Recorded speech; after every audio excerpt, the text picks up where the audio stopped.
welcome to Jackson, and welcome. And I'm so happy you guys are doing this podcast, and hopefully what I intend to do today is just introduce everyone who watches this, who's interested in corrections, not just local, but on the state level, a little bit about what you all do. I was talking about the Inmate Disciplinary Oversight Board to quite a few people. And again, you're such a young agency, but you all have such a lengthy amount of experience related to doing this type of work or working in your communities. So I guess just give us a little description, whoever wants to go first, about what your agency does, and give me a little background on each one of you. Okay, which, as you say, we're the Inmate Disciplinary Oversight Board. We were created by the legislature back in 2023 after the murder of Elijah Fletcher in Memphis, where an inmate was released early from the Department of Corrections because of good time that he had received. And after his release, and he killed Miss Fletcher. The board actually started on January the 1st of 2024. There are 9 members. The members are appointed by the governor, the lieutenant governor, and the Speaker of the House, and we have a member from each one of the grand divisions.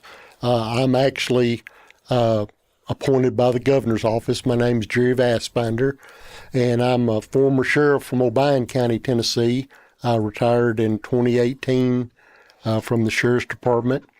And at this time, I'm actually the chairman of the Disciplinary Oversight Board, but our task is to review all Class A disciplinaries that occur in the 14 facilities across the state. And when we say Class A, we're talking about infractions or offenses that are serious, from a homicide to a rape to assault on officers to assault on offenders, indecent exposures, possessions of weapons, drugs. We review these, and they are reviewed by the 9 members. And right now we started out averaging about 1,700 or so incidents per month. And as we have been going through our process, we're down basically in the between 1,300 to, we've got as low as just right above 1,200. So we're slowly discouraging inmates from committing Class A infractions. See, that's phenomenal. I mean, that's the kind of statistics you want to see. But also, for context, if people would ever wonder why I'm calling you Sheriff Vassbinder, I've known you since 2013. Yes. And we have a history of working together when you were the sheriff in Obion County.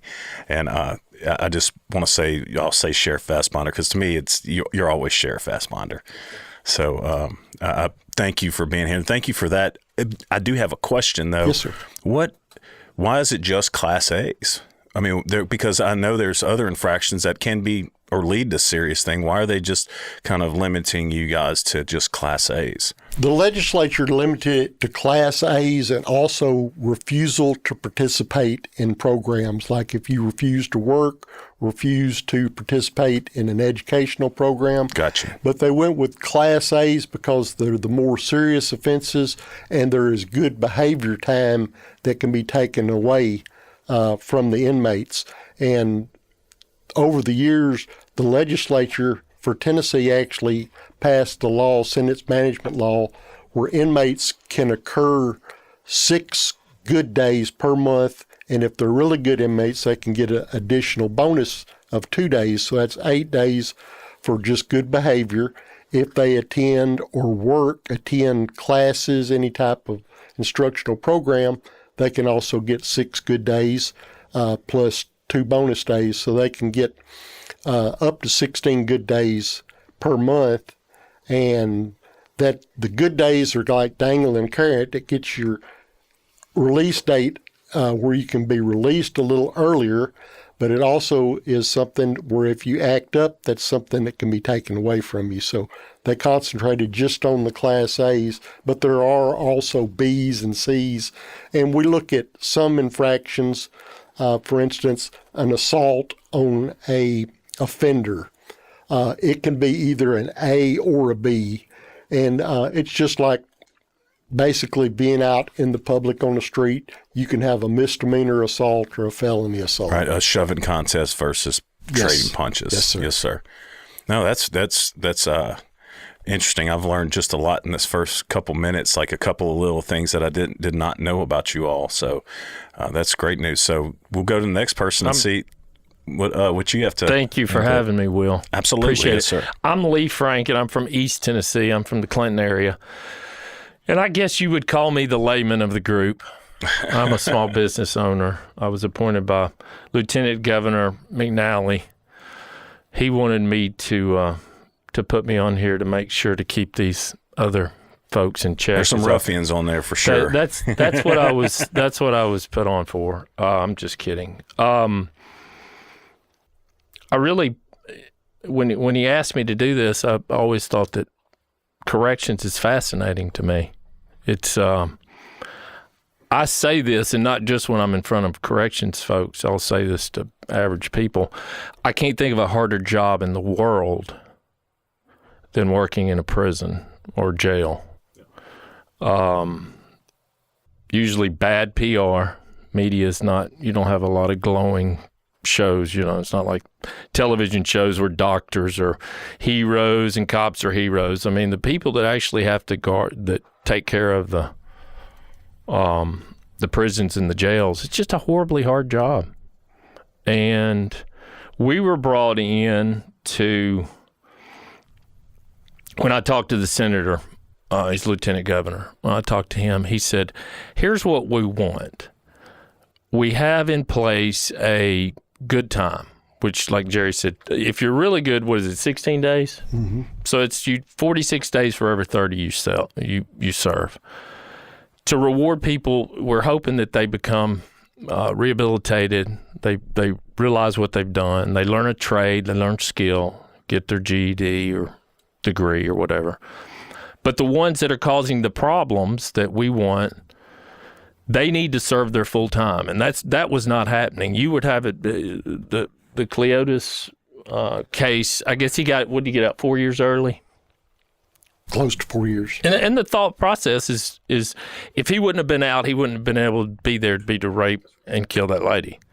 And so if you're going to act the fool in prison, that you're going to serve your full time. And then it's up to the DAs and the court system if they need to add time to you while you're in there if you commit a worse enough offense. And I don't think that's a controversial point for anyone across this state who's a law-abiding citizen. You know, that's what's sometimes wild about it. You see these different people who are pushing for certain things to get people out, where all of us are about some prison reform or jail reform. But when we talk about those people who they don't need to go anywhere, sometimes that happens. People get released that shouldn't have been out because of lack of oversight or because of certain practices that happen. And I think you all have done amazing work on that thus far, just looking at the statistics and just, you know, of course, I always follow you all when you speak in front of the legislature, and we end up in some hearings together sometimes. So yeah, I get that, but I just want to compliment that work and that mission. Yeah. You're obviously accomplishing in that mission. I talked to the senator the other day, lieutenant governor. I keep calling him senator. He's both. And I said, as far as legislation, that what the legislature wanted was the inmates that are not behaving in prison, if they get out early, let's say if they've got a drug addiction or they're assaulting constantly, in the most confined environment, they're acting that way. What are they going to do when they hit the streets? And I said, for accomplishment, that between us and TDOC working with them, that the most violent inmates that don't seem to want to follow the rules and that are either drugs or knives or assaults or indecent exposure, things that are going to be detrimental when they get out, they're going to stay in there full time. And I think, and at least we keep them in. Hopefully they get saved, they get rehabilitated, something clicks in their life and if we've got to keep you in 3-4 extra years where you would be getting out normally, that's worth it. To me, public safety is the number one job that any government does. Well, if you're not, over anything else that government does, is to protect the people that live in that absolutely community. And if you're not doing anything about those that were getting out because you weren't taking time from the most violent of offenders who are, in custody and still, as a good friend of mine used to say, acting the monkey clown while you are incarcerated, then what incentive are you given to when you get out to the public to act right if you're not even being held accountable behind bars sometimes? And I'm not throwing shade at anyone by any stretch of the imagination, but sometimes those practices we've just always done it that way. So therefore we're going about it. And I think that's where you all provide an amazing service to the community and to the public and to the state. Mike? Well, Will, thanks for having us. My name's Mike Sharon, retired in 2022 from the Memphis Police Department after 27 years. I live just outside of Memphis in a suburb now. I was fortunate enough to be appointed to this board about 8 months, I think, after these two fine gentlemen, the OGs, as I call them. So I was appointed in August of 2024 by Speaker Sexton. Still kind of learning a little bit from these guys. I mean, they really, in Memphis Police, certainly we took people to jail, but we weren't over the jail. There's a consent decree that prevented us from running a jail by the time I got there. So, the infamous 201 Poplars where we used to take folks. But throughout my career in leadership and whatever else, never really dealt with these kinds of issues. So it's kind of been eye-opening to me to see what's going on in the state prisons. And then when you hear about folks like Sheriff Aspiner that ran a jail for so long in a county near Memphis, just kind of eye-opening. All the challenges, the lack of accountability, not with his facility, but across TDOC, and holding inmates, convicted felons accountable for their actions. It's really been eye-opening, and I applaud the work of TDOC. Still have a long way to go in what they're doing, but the sheriff and some others on the board have been really working hard to have a working relationship with the folks at TDOC. Even though we're oversight, we still have to partner with them to get things done, just to get information. And his style of management, if you will, kill them with kindness, that kind of stuff has really made a difference, where, everything from the first matrix that I ever saw from TDOC that was really kind of a mess. And we would ask them, hey, how'd you come up with this?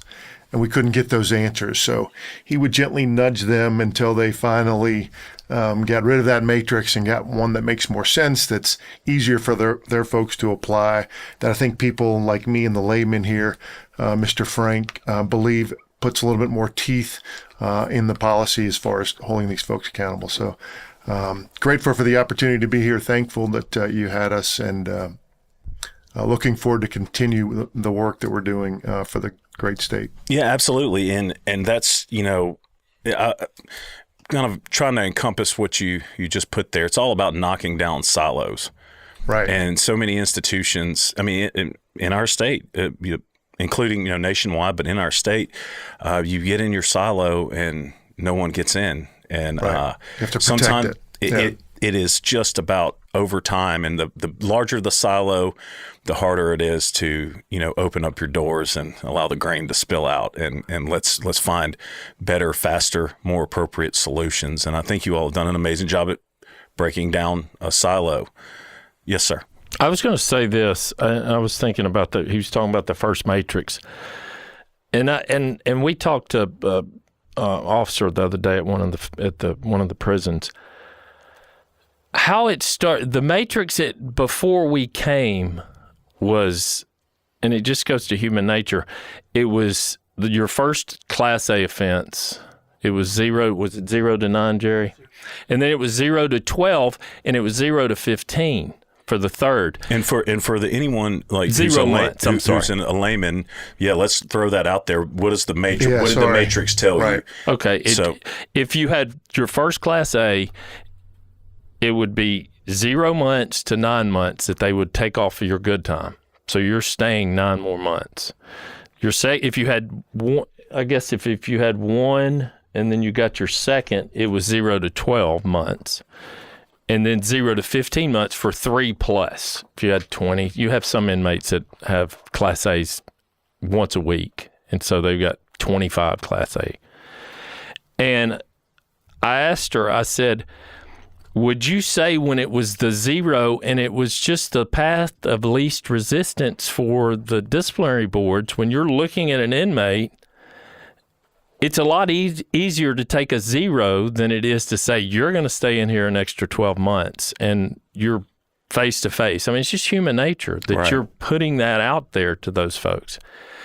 And when TDOC finally and when we first started, Jerry and I think Mike might have been in on those conversations, we were like, they're utilizing the 0 just because it's easier. Yeah. And they don't, they have to see these folks, and you've just taken 12 months from them, and you're like, is this going to be, there are going to be repercussions or this or that? They didn't want the target painted on their back. Right. I mean, it's just human nature. And so we said, you have to take the 0 out and take it out of the, now I think it's first offense is 3 months. 3 months. No, 0. Well, yeah. So if they have no priors, 3. And 1 is 9 to 12. 9 to 12. And then 12 to 15. And then 3+ is 15 to 18 months. And so there's some room in there, those 4 months, 15 to 18, you give them 16 or 15. But you take away the 0, and it takes, and I asked them, I said, does it take pressure off the disciplinary boards? And they're like, absolutely. Now, this is the matrix. You can boo-hoo and be angry about it, but you've been told this is a matrix, and so my hands are tied. If you've done this offense, you're going to lose the time. I think that's the very biggest thing they ever did was take the 0 out of the matrix. Well, I mean, and that's the thing. There's not a 0 for certain things in society, right? You get pulled over and they draw your blood, and your blood is 0.13, you're going to jail. There is no 0 on that matrix. You're going to go to jail, and you're going to serve a minimum sentence. There is no, but to have 0, I'm kind of shocked, because I looked at the matrix, and we had communicated back and forth, and I was like, there's really a 0 on some of these things, and knowing that's an option. And that was utilized 99.9% of the time. Yeah. But anyway. So how do you think well, I want to go back a little bit in a sec, but how do you think the staff are reacting, and the administration and the local prisons are handling, and not just the disciplinary boards or the disciplinary personnel, but in general, what do you think? How do you think what you all have done and your processes has it helped the local corrections officers or the state correctional officers? Without a doubt, we have visited all the state facilities, the Tennessee and core civic facilities. The correctional officers say that it's definitely helping as far as controlling the inmate. The disciplinary hearing officers love it because it's set in stone that they've got a matrix, and they can tell the inmate, this is what you're going to lose. And actually, the Department of Corrections has started a orientation. Is when you arrive at the Bledsoe facility, which is the reception center for the state of Tennessee, in your orientation, they go over that if you commit infractions while you're incarcerated in the Department of Corrections, and it's a Class A, you're going to lose time, and it's going to lengthen your stay.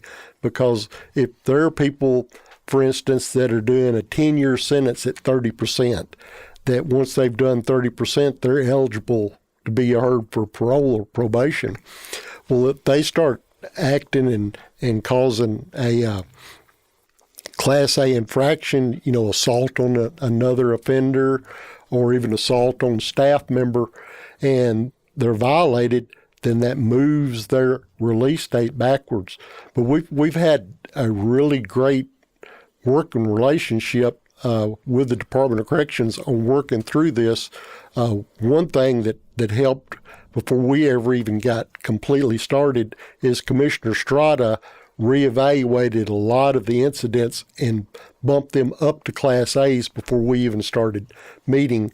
And then Thomas, which is the Tennessee Offenders Management Information System, the computer system that the prisons use and all the county jails have it to put in inmate good times across the state. The Thomas system, if you were written up for a Class A infraction and that infraction was not heard by the disciplinary board within 14 days, the Thomas system was set where it vanished. It was dismissed.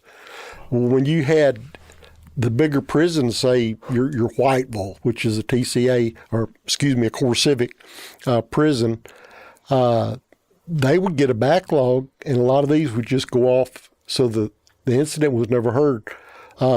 In working with Department of Corrections, we were able to get them. That has been ceased. There's no more deletions of any of the incidents. So all the facilities are having to hear their incidents, and it's making a big difference, because we're seeing, and for instance, Cleota Stapston that killed Miss Fletcher, under this new matrix, which he was back in the old matrix where there was 0, 9, 0, 12, 0 to 15.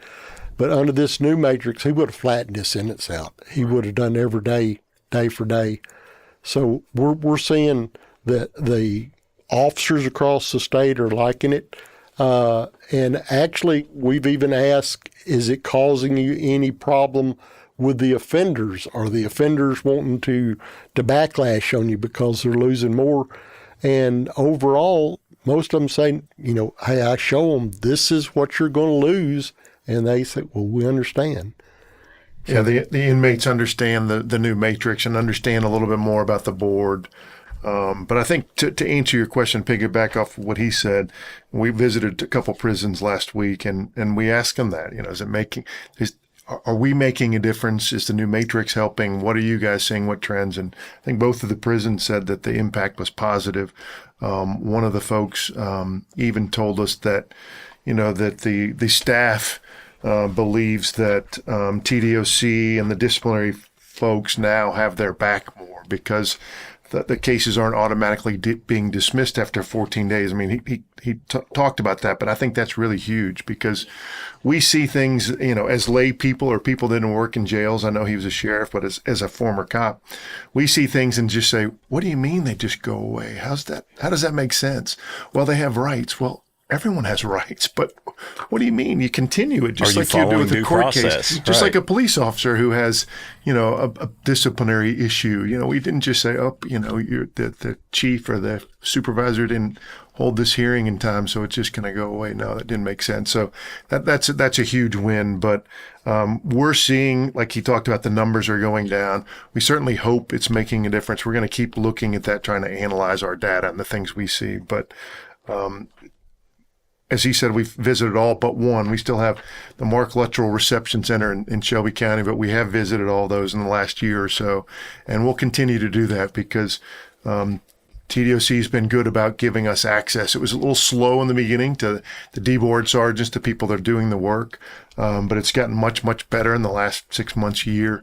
And so we really glean a lot of information when we're able to meet with the wardens and the people doing the actual disciplinary work. And I think it's making a difference. Well, and I'll tell you, I know a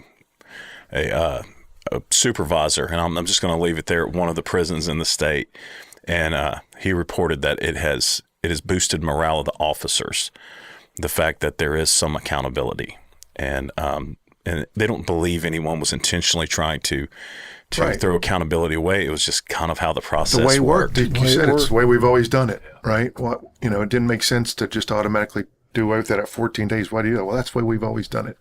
Well, we kind of challenged them, and they answered the call. So. I was going to say on that, I was sitting there thinking, for one, I always think about the rights situation. So I did this offense, and you're going to hear me and take my good time. But this guy's, you don't get to it for some reason, and it drops off. To me, you're treating inmates differently. It's totally unfair. But you're also, and I'm not making any accusations at all. I think these are hardest working people It's a hard job. But it also sets up for, do certain people, we didn't get to that case, whereas this guy, don't really care if we're gonna go ahead and see him, but this might be a big boss in the prison, and for some reason we never get to his. I mean, you could see that perception. If we do this, it could cause these kind of problems. You know what I'm saying? You could see the perception of that. So the 14 days, that besides the zeros, that was as Jerry said, that's probably the top two things that have been corrected that make this better. And I'll just speak from experience. Sometimes just when you change something that will disrupt the inmate population and potentially have repercussions, it'll make you pause. However, doing things that are causing people to lose their lives or things like that, sometimes that's not bravery. And I'm not saying this in general. It's not bravery to keep it the way it is and maybe tweak a few things. The bravery is sometimes pulling the Band-Aid off, but being prepared for it and having frameworks set up to say, what is a better option? What is a better thing? And constantly thinking of ways to improve it. Like one of the things, I'm interested in, because I'll tell you, we have a lot of jails across the state, and we have a workshop the next couple of days to kind of talk about those things, who have become quite inventive in the way that they work through time management and the disciplinary process. Because, as you all know, county jail's not, Otis sitting behind there. You've got everyone from, I've said it on many a podcast or in front of groups. You've got everyone from grandma getting too drunk at the knitting club and getting pulled over for a DUI to Jeffrey Dahmer might be in the next cell. That's who your local jail, and they're serving more than 11 months and 29 days on many occasions there. But what I've noticed is because you have to balance those things, pretrial inmates have no time. They're not earning time. I mean, until they go to court and are sentenced, and they may get some of that time. So I've seen creative ways to fashion those things so you don't go in as a pretrial inmate that you can't take anything from, but that having some weighing in the courts when those decisions are being made for sentencing. And for sentenced inmates, not only the taking of time for minor things, but there never being a zero. And I hope that makes sense. Like, there's never a zero. In other words, like there's been quite a few facilities, and I was lucky enough to work one of them. I was a disciplinary chair, where I had to oversee all of the disciplinary boards. And we came up with a way where it almost acted as a mini court. And what I mean by that is, like, for minor infractions, you come into jail and you happen to have, I'll just say, you happen to take a spork from dinner and stick it in your case, and you shouldn't have had the spork, even though we issue them to them to eat dinner with. We like throw them away at the end, and it's contraband. They've only been in there a week or two. Well, we would either suspend days. We would say, okay, we're going to sentence you to 3 days of lost time. However, we're going to suspend that, barring you potentially acting right, and then it'll fall off. Or taking those 3 days, and before the end of their time, they could request through good behavior, through participation in programs, and we would actually return some of that time. Are they taking initiatives? Are you guys promoting initiatives like that? I know you're Class A's, I get it. That's something you don't, but as you peer into the Class B's, is it something like that you've looked at, to where it's kind of the carrot and the stick approach? Or I know we've kind of discussed it some, but has there been any things discussed about that? We have discussed different ways of rewarding the inmates back some credit. The problem we have is when it comes to anything other than an A, right. The legislative intent was all we have authority over is the A's. But we have talked with TDOC, and TDOC has been working on making a lot of the A's where they're A's or B's. Like interference with an officer used to be strictly an A, where inmate wouldn't let the officer do his job, right. or had a towel up over the window where you couldn't do your count right, and that you'd have to write them up. Well, now the officers have got a little bit more leeway that they can either hit them with an A, or they can just do a B and not lose time. And as you say, then they have an improvised probation time that, as long as they're good, then, they're not going to lose any time, or even some verbals. So that has been discussed. But for us, we have no jurisdiction over anything other than the A. Right. But what I would like to say is, when we talk about the amount of time taken away, which is a horrendous amount. If you've got someone that has got, say, 5 prior Class A's, and we go back 18 months, we use 18 months as the guidelines for how far we look at their priors.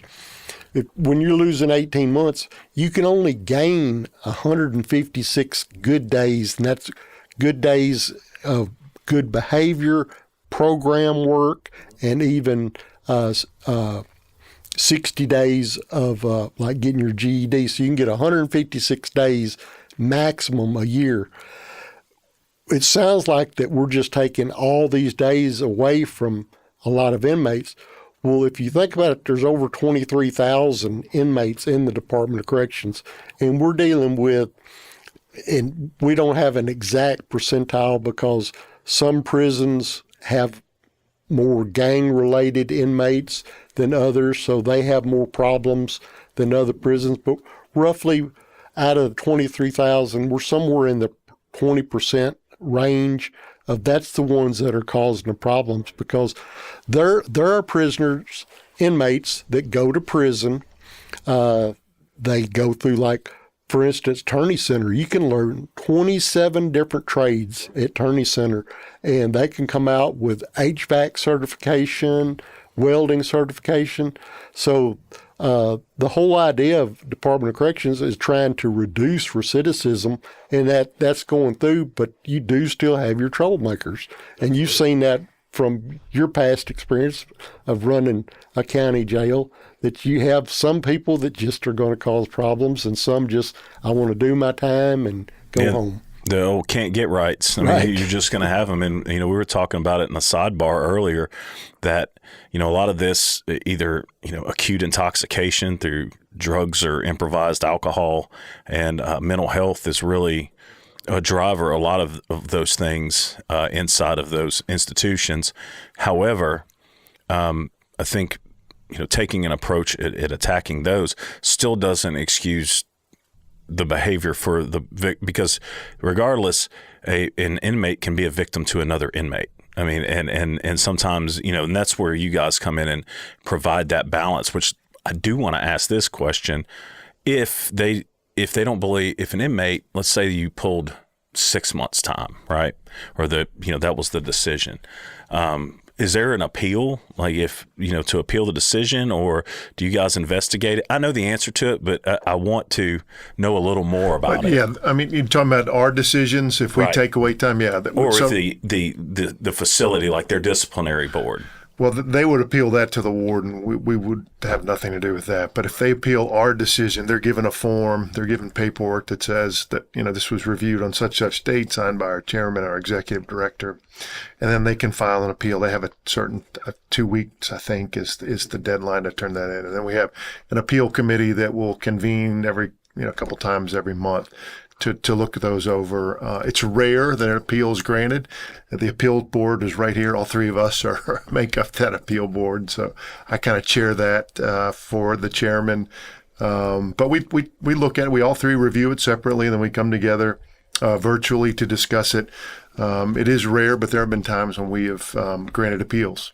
But we take we look at them, we weigh whatever their appeal is, if there are any merits to it or not, and then we, as a board, decide. Are you able to request like investigatory material, like if there was a video of the incident or anything? Are you all able to? We don't get video yet, but we can get anything. A lot of times the inmates will, as part of their appeal, will send us some of that paperwork. But if we've had a couple times, I think we've asked for some more information from TDOC before we've made our decision on an appeal. But generally, we have all of that stuff that we need through access to eTomas. We can read through the case and see what's going on. But no, video is something we don't have access to at this point. I was going to say, I was just sitting there, for the folks watching this, when I first got on the board, I did a little research on it. Good time was originally, and I think some states like Texas does not even give good time. But Tennessee, we're about in the middle as far as the states go, as far as how much good time you can earn. But it was originally started for inmates that were, if you go back to the very beginning of it, that were doing a Bible study or being in charge of the garden or whatever they were doing. Now it's just not, if you go to class, you get the extra time, but you can get good time by just not causing problems. You see what I'm saying? Oh, yeah. Good time was originally for you going above and beyond what a normal inmate did. You were a leader, you did this or that. And it's kind of evolved into, and I guess Jerry and I talk about this quite a bit. There have been court cases that, what is it, Wolf versus McDonald. Because this has been challenged before because it's and Jerry, you want to go over a little bit more about that, it's the civil procedure, but, and if you want to piggyback, you're more than welcome, of course.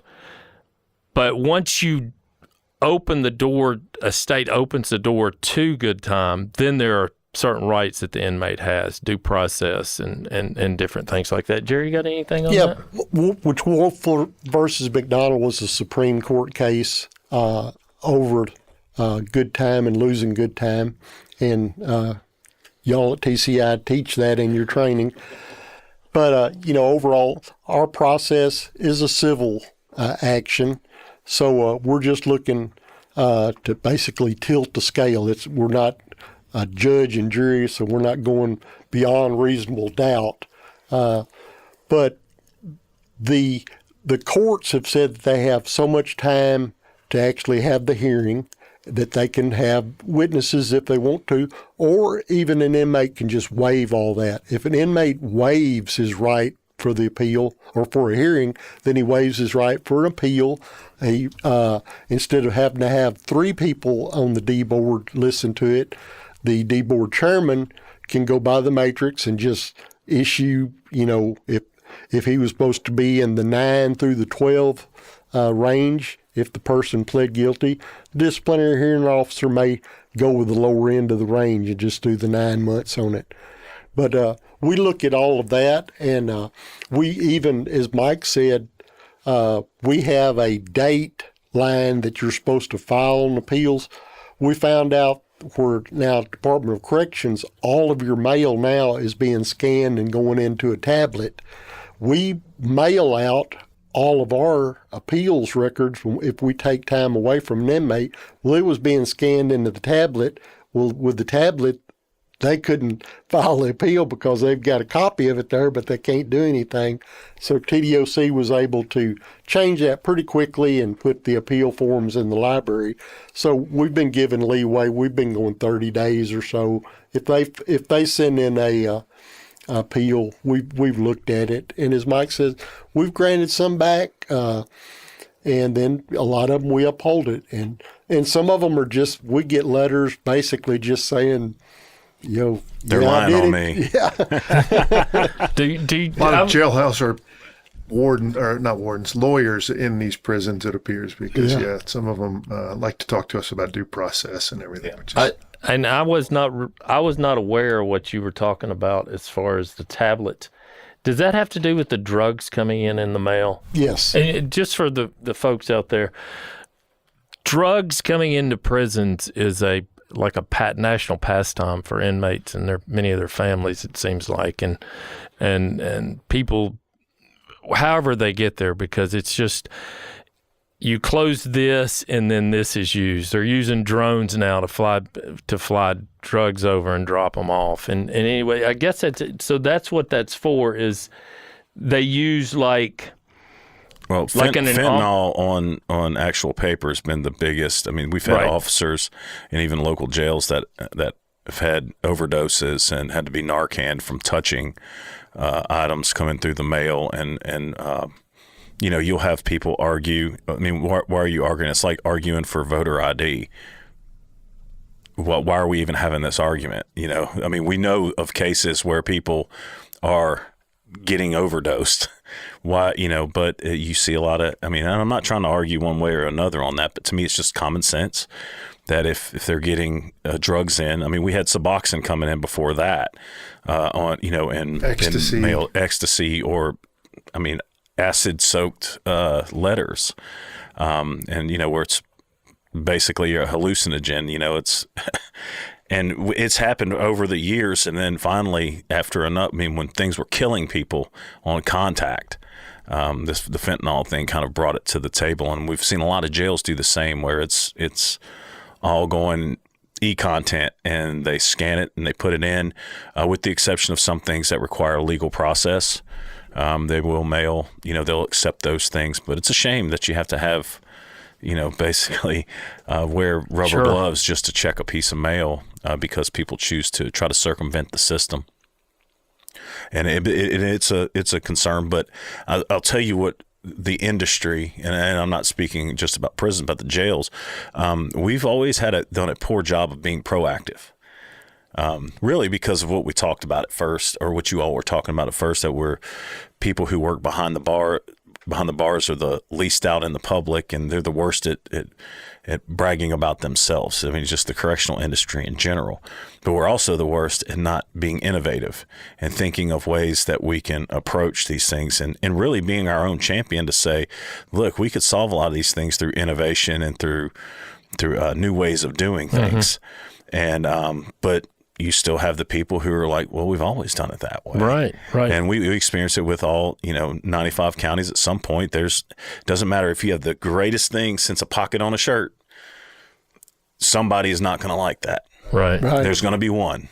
We had talking about, I saw an article, and I think it's Georgia trying to stop cell phones, which is another big issue. And people, I'm sure, are going, what are they doing with cell phones? And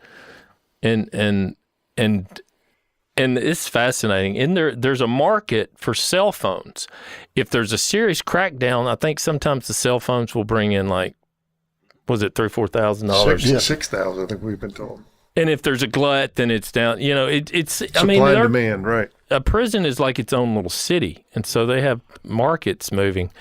And what they were trying to do in Georgia, it seems like just common sense. You know, when you get involved in this, you start looking at this, and maybe it's just because it's always been done this way. You know, you'll have like major players that will use the cell phone to run their drug empire outside, and so they need a cell phone. They don't need, you know, you're not going to use the prison phone. I mean, you can call your wife on the prison phone, your kids, or whoever you're talking to, but those are being recorded. So they want something that's what a cell phone in a prison's for. Oh yeah, is to do that. And what they were trying to and for other things, but what they were trying to do was to stop cell phone service around the prison. And I think we talked about it, Jerry. Didn't you tell me, like, the FCC and it's just common sense. You've got a cell phone problem. If you make it where cell phones don't work, then that market goes away.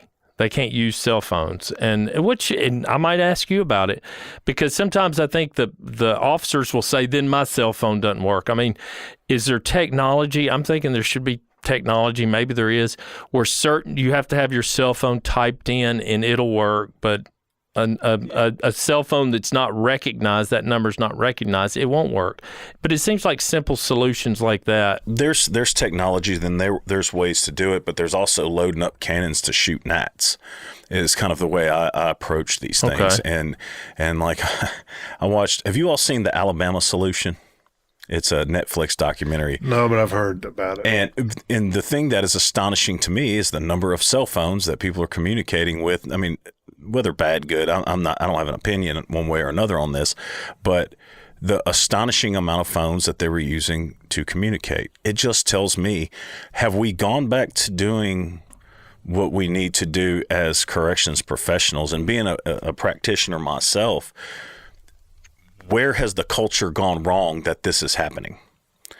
Because they're not, you know, in a jail, they come in multiple ways, right?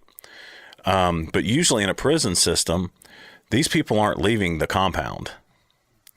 And while, jails get them the same way that they do, but where have we gone back to basics? Are we going to technology our way out of that? Or have we gone to our basics and then look at what type of technology we need to prevent those?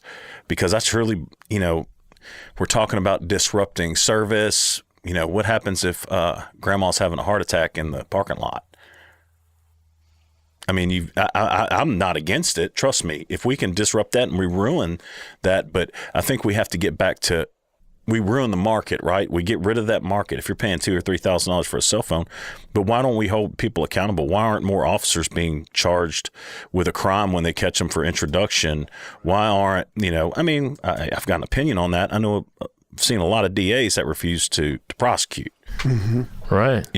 And I understand. And that's frustrating. I understand your point, but they are coming in, and you're sitting there going, all right, this is a Class A. This is one of our Class A's, so it's a big deal because used for all kinds of different nefarious reasons to have that cell phone and not using. And grandma in the parking lot, I understand that, but I'm thinking, if a cell phone can go for $5,000, that's a monetary incentive for somebody to bring that cell phone to those people. That's right, and I'm with you for. I mean, you're trying to think. Then what do we do? Well, if you cut the service off, I think that's a good thing. I mean, I do, and maybe a solution to that is, I'm gonna be frank with you. There's a lot of jails in this state. You cannot walk in a jail with that cell phone, and thinking that, there's some you can, but no one should be able to walk in with a cell phone, employees included in many occasions, or it's kept in a certain area and it's monitored. You go to Shelby County, everybody's going through a body scanner, the employees included, before they walk into 201 Poplar. They're being scanned, everything's being x-rayed, but it still gets in.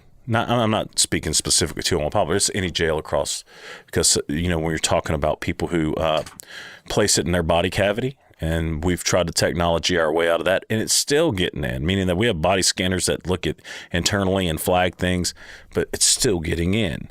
I think disrupting the market like that would be a great idea, is what I'm saying, and we could figure out what are the negatives, and we have to think about those solutions before we put a call phone out in the parking lot. And we have call stations for officers who are working. Give your family members this number. Because I remember this same discussion, and because some people are like, well, what if my family has an emergency? It just doesn't work anymore because people are younger. But I remember when cell phones in the early 2000s were first introduced, they were like, well, I've got a cell phone. Well, how will my family get in touch with me? I was like, how'd they get in touch with you before that? I was like, you give them the work number, we can pass a message. If it's an emergency, we'll come running. Right. I know, it's hard enough to get people to work there at times in the prisons too. I understand, and maybe that's what it's about. You're like, but if people are losing their lives and drugs are being trafficked in, we there's a combination there. Let's use technology and get some things done, but also let's get back to why are we here? Why we shouldn't accept that cell phones are getting in. Still come in, right? Right. We shouldn't accept. Honestly, if DAs are not going to prosecute, then some laws need to be changed where maybe the Attorney General's office could send somebody out. And we've been talking about that exact thing about some other cases too. Yep. That's fantastic because I know you hear all the prisons. Most of them generally are going to know their DA and speak highly of them, and then there's several where they're like, we can't get them to do anything, and if they do, it's not concurrent. It's consecutive. It's concurrent, not consecutive. Yeah, which does nothing. It's a slap on the wrist. You waste everybody's time. I think that's a good point. Bringing that up for the listeners out there, the viewers out there. I was just going to say real quickly, what if a person's serving 10 years and is misbehaving horribly and hurting people and bringing in drugs and dealing drugs and everything like that, he will serve 10 years. But that's all he can serve by what we can do. What it takes is, as we were talking about, the DAs and the criminal court judges, they have to be brought up on other charges, and then the DA, the system and where the prison lies has to. That's how you keep folks at. Absolutely, and I think that's what we're all talking about. That's how you really keep your violent people in prison, is you stack charges on them, and they just keep adding charges, and then you just won't leave if you're never going to behave. Well, and it stops the control over others. I mean, when you really think about that, because the 20 worst percentage of that prison will all of a sudden look like 5%, right? Because you have those puppet masters. Get the message, yeah. That are controlling these others, and those others sometimes don't want to. I mean, I know this from experience from working inside the walls. They're doing it because they feel like they have to. Because if they don't, they're more worried about the consequences of what's going to happen inside. Right. And so therefore, if you're cutting the head off the snake, and you get in there and you physically assault someone or stab someone, and you're getting an attempted murder charge that's run consecutive and not concurrent, that changes the atmosphere just a little bit, especially for those patsies, the ones who are doing the, it's the old adage when I remember walking into a unit and you'd find the loudest person in the room. Everyone wants to point to that person. That's the ringleader. No, it's not. It's the guy sitting on the bunk who's calling orders, and they're the quietest one in here. And you just have to figure out who that person is. And then, and it's figuratively cutting the head off the snake, but you don't play around with those people, and they're controlling. I would bet out of that 20% that you would cut that down to 5% if there were some real consequences to people who are committing crimes. We're not talking about, they didn't play nice on the basketball court, who are committing crimes in prison or committing crimes in jails. I mean, honestly, they need to need to have their day in court just like they would if they were out on the street. And it doesn't need to be involved in that, knowing that if you commit a serious crime in prison and or jail, that you're adding to it. There is no, I'm going to run it, concurrent with this time. That would change a lot of attitudes. That's we're actually looking at introducing some legislation in the next term that would start running any crime committed in a correctional facility, whether it's state or county, if it's committed while you're incarcerated, that it would be run consecutive. But, Will, from your years of dealing with the county jails, county jails are so much more controlled, because if you find a cell phone on an inmate in the county jail, you're usually going to have, your DA is going to prosecute him for possession of. Oh, yeah. In general, yeah. Yes, sir. But we have the same problem with jails, not as widespread, but exactly. Right. We, in Obion County, we were lucky if I had somebody that we caught with a cell phone, contraband in a correctional facility. If I had someone throw urine or feces on a correctional officer, that's assault on an officer, which is a Class C felony. Assault, if two inmates or even a inmate assaulted an officer and had serious injury to, black eye or something, we could prosecute it. In the Department of Corrections, they have so many inmates, the DAs just kind of pick and choose the cases that they want to take because they think, well, they're in prison anyway. Yep. I've heard that from a DA, not when I was with the county, but just talking to different DAs. I'm definitely not naming who it was, but they're like, why are they sending this contraband introduction for charges? Well, it's a cell phone coming into, why am I going to spend, and I understand, why am I spending taxpayer resources on convicting this person? Well, this isn't the first one. This is just the first criminal offense really criminal offense that we've run into. But it happens, and I think that should be in play. It should be in play that they're incarcerated for violent crimes, and if they do something violent and or Class A, there should be consequences, and it should run consecutive. I think it would provide it helps the public sleep easier, knowing that, because I've heard this before too. Well, they just stole Jimmy's lawnmower. Why, let's just do a zero bond and and we'll just release them. They won't, they'll go in, pay a fine. I get it. They're on drugs and they want to sell that and pawn it. But guess what? Did anybody bring Jimmy his lawnmower back, or is it repaired, or, he got broken into, now he's got to fix his lock and he feels victimized. There's components to all of that. Yeah, I get the small How many crime. other crimes did he commit that he was never charged with or caught? Right. And we're not teetotalers here. We want you to get in there and really reform your life and get sober and get God and get the things that, learn a trade, do something to be productive in your life. But if you can't even act right there and you can't do those things, then what business do you have? I mean, and the thing is that's with all due process followed. That's the, just a couple of quick points. I was thinking about the DA, and there was legislation that was brought. I thought it was great legislation. I think the DAs, it was not us, but it was the DAs, where, because you only have certain, how many, I don't know whether 33 districts that a DA, because some counties there might be 5 counties with one DA and one criminal court. There's 6 districts that have district attorneys and prisons. That a DA, so you can't have, we don't have time, we're doing this. A DA that's being funded by the state that would be solely responsible for prison prosecution, and people might go, well, what if there's nothing? And then and this was my idea, I thought, I was talking to a legislator about it, and if there was no prosecution on the horizon, then the DA could use that for things in his office. So it wouldn't be the guys working one day a month and then at the golf course. Well, you see what I'm saying? That can also help with jail prosecutions as well, because that's, right. We run into that in certain, and I'm not trying to dog on DAs, but I understand that some of them have caseloads, or some of them have political,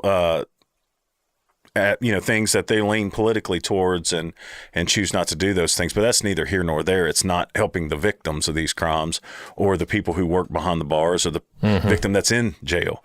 And picking and choosing those things is not conducive to great public safety.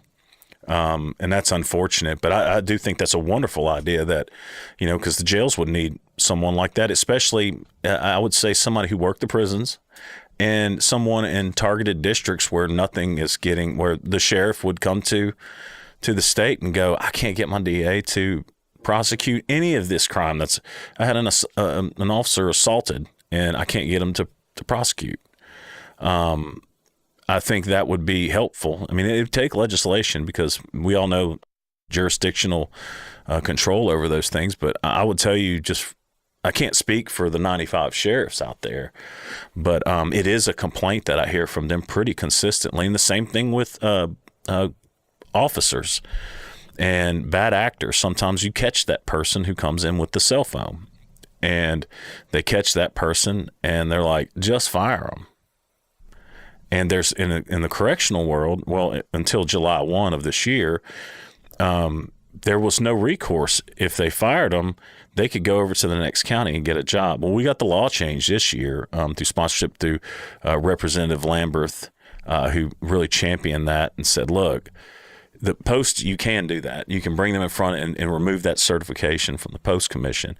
But local correctional officers, there was nothing. They could fire them unless somebody did a deep down background investigation check, where these sheriffs have gone forward and said, I want to charge this officer. It might have been something like for stealing that belt from, that duty belt that wasn't theirs out of there. I want to charge them for it. They need to know they can't do that. Something, and I know that sounds petty, but if they want to charge them, they should. They committed a crime. And we shouldn't be picking and choosing, but there wasn't an outlet. That officer could go to the next county over. But now, starting July 1, the process will be set up to where those people can be decertified and they can lose their certification in the state and never work in the state again, which was needed. But it's the same thing on both sides, so people are like, oh, you're just going after people for committing crimes. And what if it's wrong? Well, for the people who are watching, there's investigations that go into these things. There's evidence presented. There's appeals provided. There's things, that go into these things where you actually probably give more due process than actually required, but it's intentional to show, okay, I'm just not slapping something on you. There's multiple hands. There's no judge, jury, and executioner. It's a multi-step process. So these things aren't just, contrived in a back room and we're just going to decide to hold Billy Bob here for an extra year. But also when it comes to prosecuting these crimes, it shouldn't be weighted. If the administration says this person needs to be charged with a crime, and you get your local sheriff or your local police department to come out and file the police report and send those charges in, when you're talking about someone who's in there for a crime, you should be able to prosecute if you review the evidence. It shouldn't be left up to prosecutorial discretion at that point. Because if you have definitive evidence that it's happened, now granted, they may not be convicted, but it's still one of those things that you're not giving the victims due process in this point.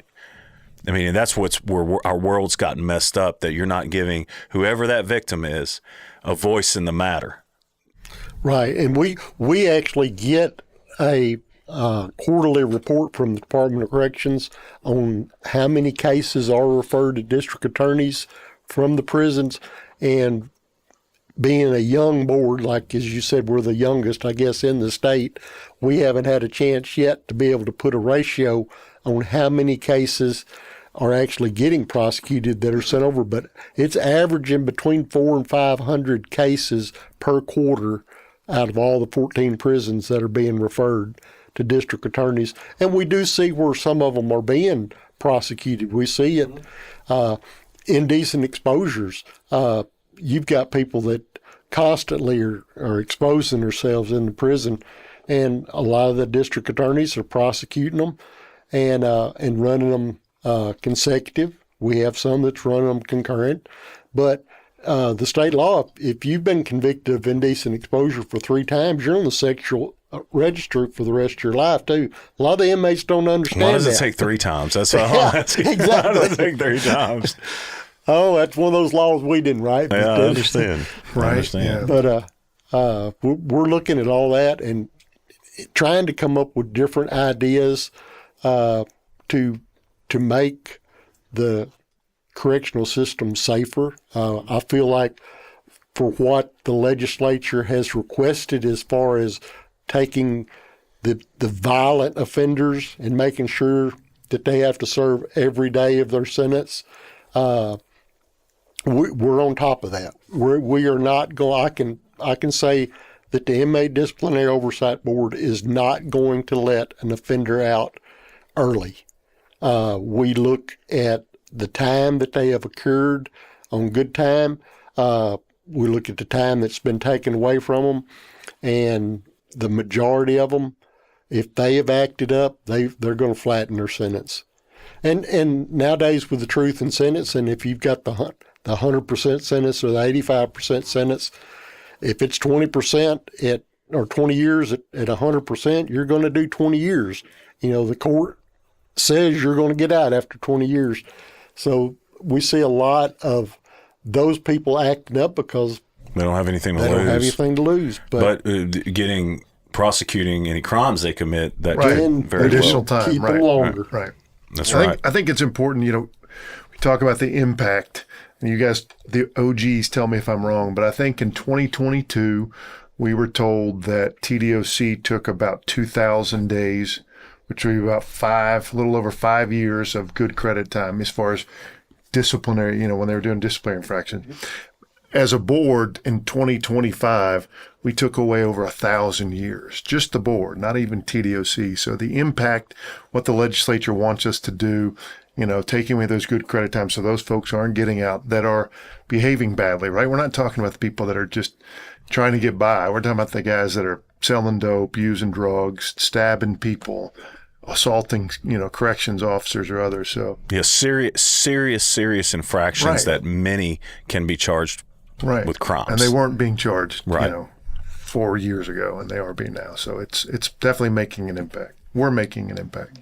What do you all see for the future? What would you like to see happen, both with the board and what kind of things would, look, we're one of your partners. We're just local jails, and we're all across the state and we do a lot. But because I would like to see more collaboration between time management, between the state sentenced and the locals, to getting a little more on the same page.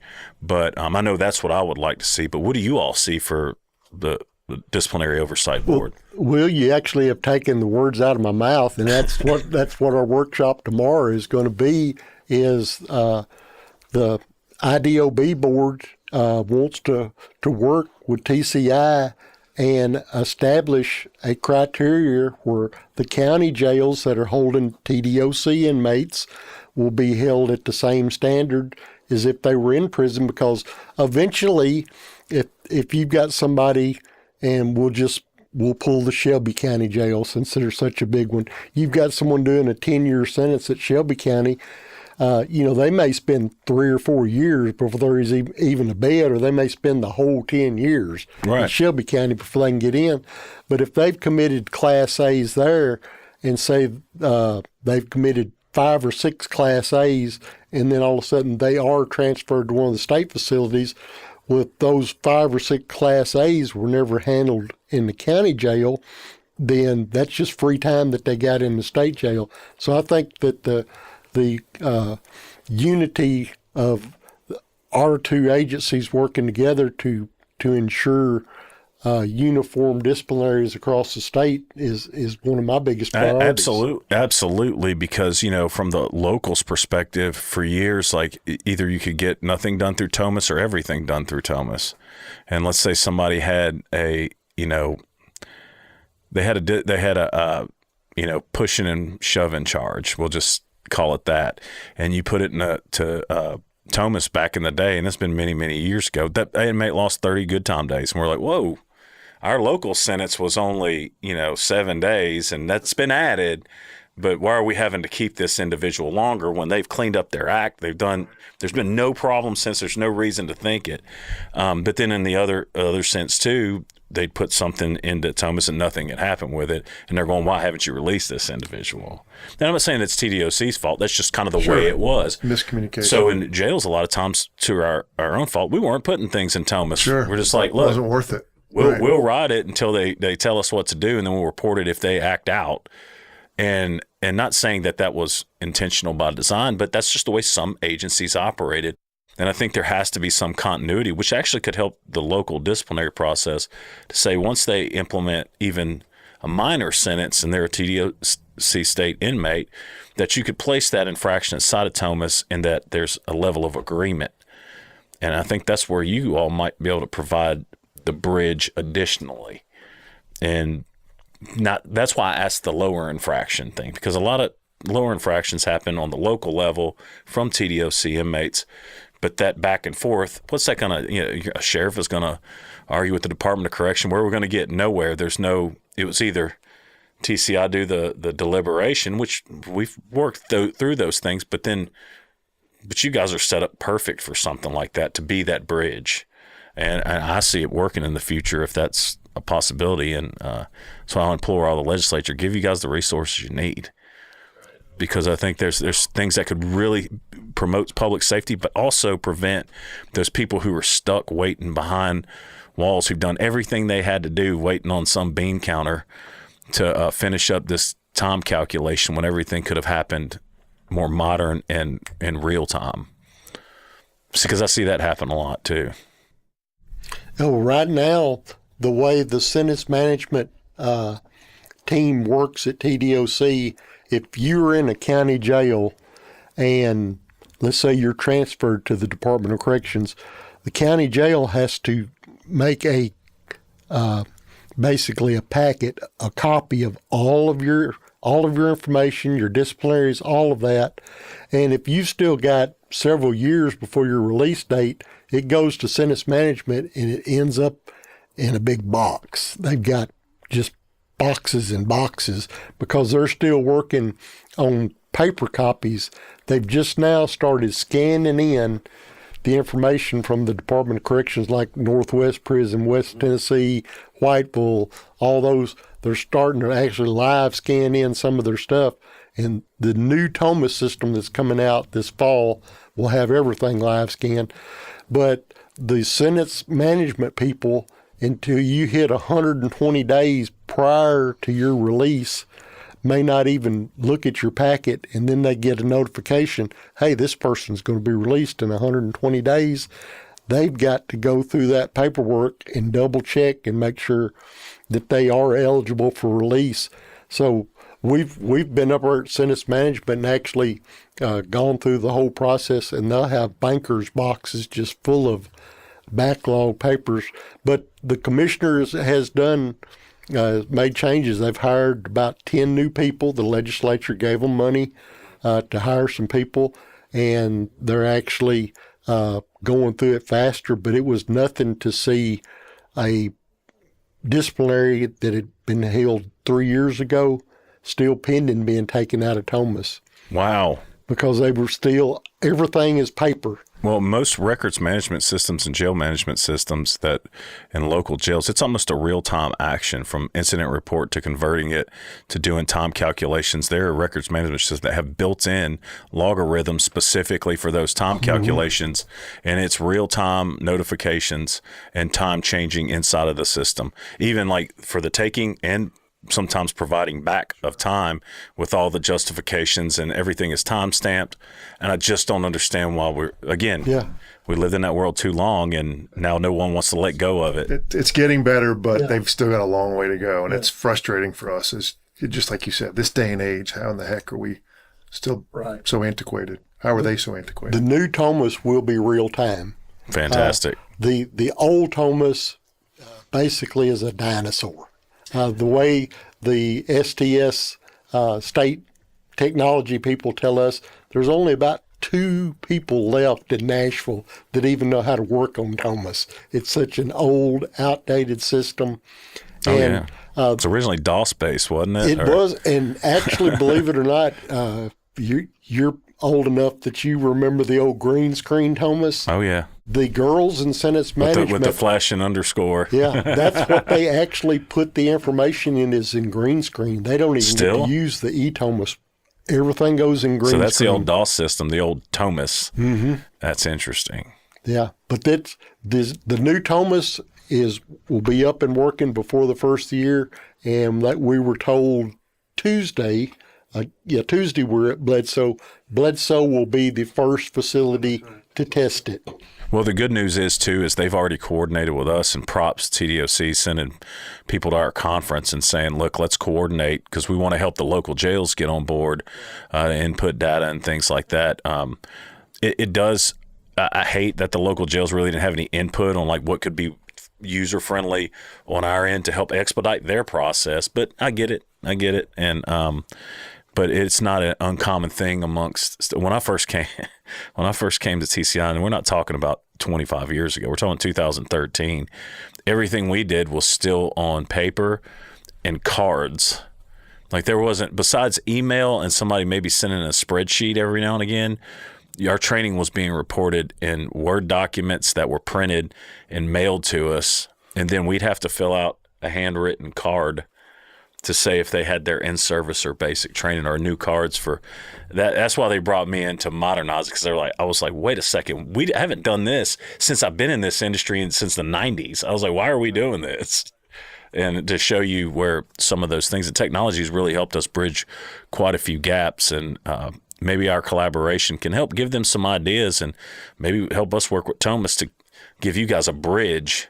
And then, because I think that's a lot of the answer, not just to collaborate with the local jails, but to have access to that information in the real time for those state sentenced inmates as it's coming through, to be able to go, hey, let me look at this and make certain that what we're doing. And if someone doesn't like what the other's doing, you guys are the mediator, so to speak. And by also what they've told us in the new Thomas system, the inmates on their tablets will have real time on when their release date is. And if they commit infractions, they will also see real time how much they extended their release date too. Now, we used to call it like a green date, yellow date, red date. Yeah. And but yeah, if they could, that helps them. And I think somehow one of those minor infractions, if there's a carrot out there going, if I act right, I could potentially move that green date up. And that might be helpful too. But I know we'll discuss that over the next few days. Yeah. But what would you all like to see, though? Like, say, 5 years from now?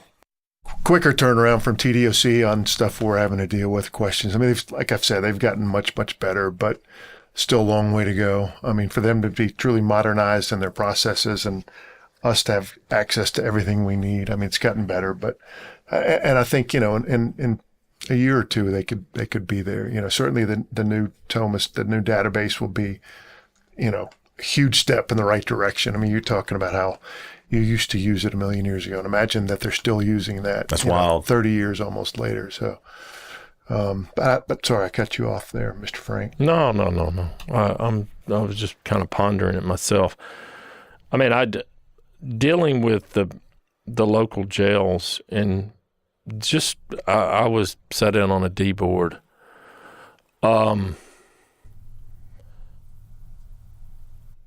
My thing, I guess my wife calls me the ref. It's always been about fair and equitable is how I see things. If you are a state inmate and you, and I've talked to somebody the other day, it might have been you, Jerry, that said a lot of inmates that are like felons that they would prefer going to prison and not always in the jail, or is it which I would always think it would be a lot safer to be in a jail than in a prison. That's a common misnomer. No, there's just, based on your county resources, you don't Depends on have the county, access to the right. things. And that's the truth, because Okay. besides the money they're getting paid for the state inmates, which isn't usually enough to cover the cost of that inmate being there. I'm really not trying to get that, because I know the legislature battles that all year Right. or all the time. But, when you're talking about that, they don't have the resources to provide the welding class, or they can't build the building to have the welding class, even though the welding class could be free. You see what I'm saying? When I was told that, like I said, as a layman, and you learn things. I mean, I love to learn. This is fascinating to me. I bet if you asked the general public, 95% of the people would say, well, you want to stay in that local jail because they think of Barney Fife and Otis. And you think of the big house is Oz and just really violent, and well, I don't want to go into that. I guess because people, aren't in that life. And you're saying that people, and I bet you people out there listening are going, I can't believe that. But some would like to go to like Bledsoe or Morgan County more than staying in Morgan County jail. And it's a factor of some things. Some of them can be negative, based on overcrowding and things like that. But in general, it's usually because is that what they're corrections officers are well trained and they feel like they're being watched, and there's not any. Sure, there might be privileges, but there's not many. And so there's no freedom to do the things that are comfort of life, make life comfortable, or creature comforts that you potentially could get in prison. right? Because when we look at building jails, and that's one of the things we do, is like, we review plans, we look at things, and I've told architects this, and any architect working in the state of Tennessee and engineering firm that pitches jails to people, I'll be the first to tell you I'm told them this, but they want to give all these bells and whistles, but counties can't afford that. And so while they do need a training room, or they do need a place to do prison industries in a local jail, that's just going to have to be cut out the budget because the beds are too expensive. And so what ends up happening is your physical plant is going to determine how you operate that facility. And many times it's how can you staff that facility? So the least creature comforts you can receive in a local jail, usually the cheaper it is to run. But it also causes some bad behavior, but that just means, because there's no carrot stick sometimes, but that's why people hate serving time in a local jail. There's no fun in it. I'll finish up because I went and then I had a sidebar and got into where would you rather be, a jail or a prison? Neither. But going back to federal prison, that's where I would like to go. Me being the Work camp. ref. Okay, me being the ref. If you're a state inmate, the guy here is losing 12 to 15 months. If you're doing the same thing, and it needs to be equitable. 100%. If you should not be getting just having your commissary taken or your TV privileges or however, and you've got 95 different jails, and I think everybody, and correct me if I'm wrong, some people do things differently here, there, and everywhere, maybe. Oh yeah. Whereas if you do that, you need to be, if you are a state inmate, not a county inmate, but a state inmate, you need to be taken and punished the same way that you would if you were in a prison. That's correct. Just as is a constitutional fairness issue, if you're a state inmate, it shouldn't matter where you are, it should be the same. I don't disagree with that at all. I mean, that's the crux of the matter, and but I also think that minor infractions should be similar. I don't think you should get 0 for anything if you're convicted of a minor infraction. I mean, it could be just suspended days, like act a fool again, and you'll have 3 days plus whatever else you do added on. Even something like that needs to happen for those state sentenced inmates, as well as because that's the format that many use in local jails. There's no 0 for anything. There's some maybe warnings, right, for very minor infractions, but once you step over that, there's consequences. Yep. Right. One of the sad things I've seen in the 34 years that I've dealt with the sheriff's department and 16 years as sheriff is you have some inmates that come from poverty-stricken families, and they will commit a crime, and it's not a violent crime. It will be a simple theft. Matter of fact, I can think of one person that ended up going to prison for stealing some pies out of a window. He had just got out of prison and stole some pies, got 10 more years on it.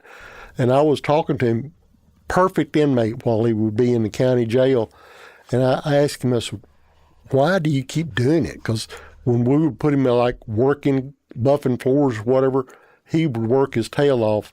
And he told me one day, he said, Sheriff, he said, I'd rather be in the institution. I know that I have breakfast in the morning, lunch at noon, and supper at night. I have medical. I'm going to stay warm or cool. He said, I have nothing in the real world. If I'm out, I'm having to sleep under a cardboard box. I don't have a house. So we do have a lot of people that just become institutionalized. Yep. But on your question for the future that I see on our board, and as an ex-sheriff, I'm very fiscally minded. I always was tight with the tax. You're the first person I bring up with knowing where every penny is. I promise you. But I see our board continuing to do the work that we're doing. I think that broadening our scope, working with your organization, TCI, and working with the counties, that we can get uniform. Our board has been very fiscally minded. We have not gone over any budget. We actually turn in extra money each year. A lot of people say, well, you're keeping these people incarcerated longer, so there is a fiscal note on that. Well, that's true, but when a administrator of a correctional facility figures his budget, he's figuring his budget on what his capacity is if he was completely full. Right. And then, if you're full, then you've used up all your money. If you're not, then you have money that goes back into the general fund. But this small percentage of money that is going to keep these just prolific offenders that just keep redoing Class A offenses. Yeah, you're not talking about again, right, playing dirty in a basketball game. Right. It's how much is your wife's life well, worth? That's anyone that's who would say really something about. like that. How much did the young lady in Memphis? Sure. How much was that life worth? Right. If you're talking about keeping people in prison longer for violent offenders who are doing this thing, so that argument is null. Right. In most you venues, cannot I would put say a price on public safety. Sure. You cannot. You can't. And that's interesting. And I'll let you guys go after this, but that's interesting, related to job skills and getting people out in the public. And local jails have really made an effort to to have work release for nonviolent offenders. And, there's many laws around that and who can go, and even felons are eligible. And there's a lot of felons who do work release around that state because, it was, playing patty cake one too many times on the street corner. I don't know. But there's lots of things that qualify people to do this. And what that's doing is actually helping rebuild lives. And it's not some Ponzi scheme where it's like you make $2 an hour and then these profits are over here. They're actually working for corporations, and they're vetted, and they sit in front of a board, or a judge is able to work with them.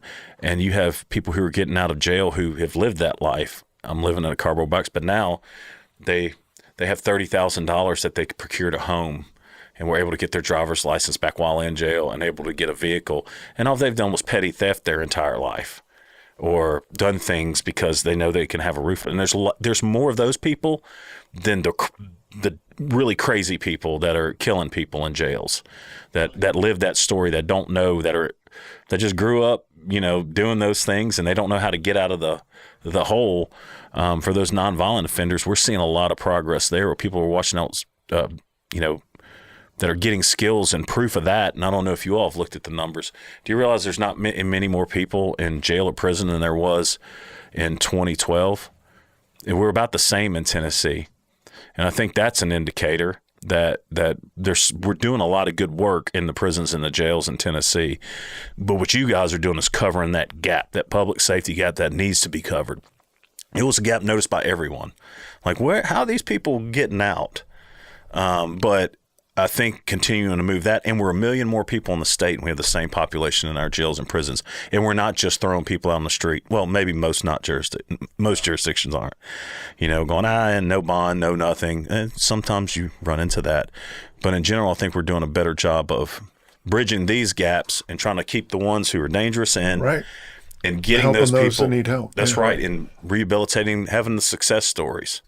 Right, and on your work release, people that are getting to go out and work from the county jails, at a factory plant, even mechanic, what a lot of the citizens don't realize is the salary they're making is getting paid to the county. They're paying all their court costs, their fines and all. And then they're still pocketing 70% of the money, and they're paying back fines, fees, right, child support. I mean, think about how many we're keeping out of jail because of child support, because they put you in jail because you're in arrears. And what are you doing while you're in jail? Getting more arrears. Exactly. And they're changing lives. They're changing people's perspective on, I'll never get out of this cycle of going back and forth to jail. And you're actually creating, and it's the nonviolent offenders who just, they're just knuckleheads that finally needed a chance in life because they grew up with, I'm not making excuses for them, but, mom and dad were drug addicts and they were on the street at 14 and they don't know a different life. Well, it's our job sometimes to show them that. Now the decision is theirs. Mm-hmm. But, sometimes it is providing those opportunities. And the beauty of a work release program is it basically pays for itself. And if you're vetting the right people, there's always going to be people, even though on paper they're nonviolent, but they'll be out back smoking some weed with somebody at work, and got to pull them off of there. That's public safety, it's public trust positions, right? But we've got to take a different approach on that. When solutions already exist, we just have to attack them better and cover the gaps, because everything can't be take a sledgehammer and knock everything down. And you have to realize you got the 100%ers in the life without paroles, but I'd say, I don't know the numbers, I bet you 95% of inmates are going to be released at some point in time. In that community. Yeah. And with local jails especially. Into that community. And I mean, yeah, to me, that's the greatest success, to see it. And what our board does, and I think a way to look at it is, you want people to change their lives, through faith and education or however you get there. And the ones that absolutely refuse, we need to protect the public from them. They're predators, and 100%. They need to be looked at as predators. And because, I think sometimes the politicians, the ones that don't care, they're living behind the gated communities, or they're in the nice places, parts of town. You know what I'm saying? I mean, that really is the truth. Yeah, no, a lot of the ones that they're not coming to your neighborhood. You know what I'm saying? It's we have this idea that, you know, the poor communities are clamoring. They want them off the streets. They don't want them shooting their children and robbing them. You know what I'm saying? It's usually the ivory tower elites, politicians. The kids go to private school. They can pay for security guards. Right. Yeah. You know, you go and there's a gate in front of them, or they have personal protection or whatever. It's usually those kind of people. It's a double standard. Yeah, it is. You know, it's the Marie Antoinette thing, you know, like let them eat cake, right?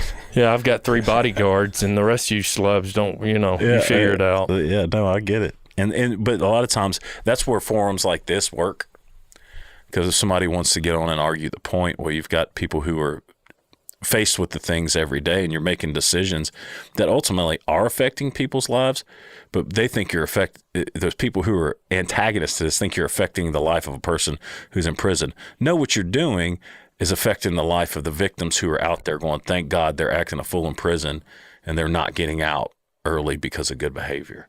We've gotten as a society sometimes to flip those things on its head. And what you all are doing is performing a larger public service than they could ever fathom, because y'all know that y'all don't take those decisions lightly.